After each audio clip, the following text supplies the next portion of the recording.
आपण कधीही बोललो नाही की आपल्याला स्वबळावर लढायचं आहे. 2 दिवसापूर्वी बोललो, कारण का सातत्याने आम्हाला स्वबळावर लढायची अशी एक चर्चा वेगवेगळ्या माध्यमातून त्यांच्याकडून ही आमच्या कानावर येत गेली आणि आम्ही बघत होतो ते सगळे मीडियावर आणि आम्ही ते सगळं बघत होतो. मग आपण किती दिवस म्हणायचं की आपल्याला महायुतीमध्येच लढवायचं आहे? हा माझ्यासमोर प्रश्न पडला होता, कारण का रोजच त्यांनी मतदारसंघ वाईज सगळ्याच पक्षांनी, म्हणजे मी एका कुठल्या पक्षाचं म्हणत नाही, सगळ्याच पक्षांनी आपापल्या मतदारसंघांमध्ये, माझ्या मतदारसंघाचं जर मी बोललो तर माझ्या मतदारसंघामध्ये सर्वात जास्त लक्ष कुठे असेल तर ते माझ्या मतदारसंघात आहे.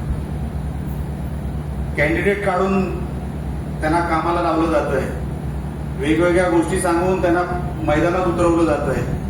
मग आपण फक्त महायुतीची चर्चा करायची, हे किती पट योग्य आहे? म्हणून मी 2 ते 3 दिवसापूर्वी मी पत्रकार परिषदेमध्ये सांगितलं स्वबळावर तर स्वबळावर. आणि आपण सगळे व्यासपीठावर इकडे सगळे असताना, कुडाळमध्ये ताकद आपली असताना, कणकवलीमध्ये ताकद असताना आपण किती वेळ थांबणार आहोत हे आपण पण विचार केला पाहिजे. आता थांबायची वेळ गेली. मी सगळं सविस्तरपणे आपल्याला 2 ते 3 दिवसापूर्वी सांगितलं होतं की आता आपल्याला जर मैदानात उतरायचं असेल तर हीच वेळ आहे. कुठल्या आदेशाची वाट बघू नका. केसरकर साहेब तर वेगळं सांगतीलच तुम्हाला मतदारसंघात काय काय करावं लागेल. उद्याची नेते म्हणून सांगतील महाराष्ट्रावर युती होणार की नाही होणार, आपल्या जिल्ह्यात युती होणार की नाही, ते नेते ठरवणार आहेत. तुम्ही तुमच्या विभागातून बाहेर येऊ नका. तुम्ही तुमच्या विभागाची तयारी करा.